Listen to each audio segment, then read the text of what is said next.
మావా సినిమా అడ్డాగా పేరు పొందిన ఆర్టిస్ట్ క్రాస్ రోడ్ లో రికార్డ్స్ చూద్దామా?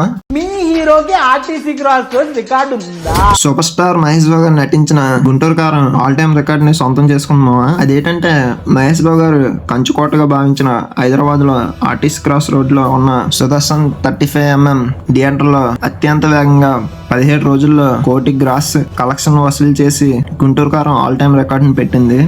అయితే 1 కోటి పైగా గ్రాస్ వసూలు చేసిన ఇది 7వ సినిమా మావా. గతంలో మొరారి 1.2 కోట్లు, ఒక్కడు 1.47 కోట్లు, అతడు 1.04 కోట్లు, పోకరి 1.61 కోటి, మార్సి 1 కోటి, సర్లేర్ నీకెవరు 1.06 కోట్లు. సినిమాకు కూడా 1 కోటి అంటే ఎక్కువగా వసూలు చేశాయి. అయితే వీటన్నిటిలో గుంటూరు కారం మూవీ మాత్రం అత్యంత వేగంగా 1 కోటి గ్రాస్ వసూళ్లు సాధించడం విశేషం. కానీ ఎన్టీఆర్ మూవీ రిలీజ్ అయిన దేవరా ఓన్లీ నైజాం ఏరియాలో అత్యంత ముఖ్యమైన ఆర్టీసీ క్రాస్ రోడ్లో దేవరా మొదటి రోజే భారీ స్థాయిలో రెస్పాన్స్ సొంతం చేసుకుంది.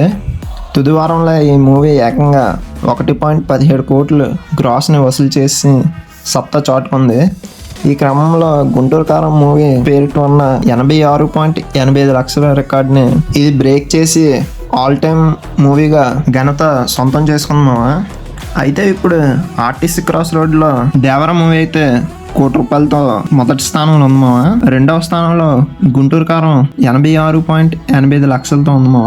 ఇక ఆర్ఆర్ అయితే 75.85 లక్షలతో 3వ స్థానంలో ఉందమా. ప్రభాస్ గారు నటించిన ఆదిపురుష్ అయితే 57 లక్షలతో 4వ స్థానంలో ఉంది. ఇక సర్కార్ వారి పాట అయితే 54.23 లక్షలతో 5వ స్థానంలో ఉందమా. ఇది మా ఆర్టీసీ క్రాస్ లో ఉన్న ఆల్ టైమ్ 5 రికార్డులు.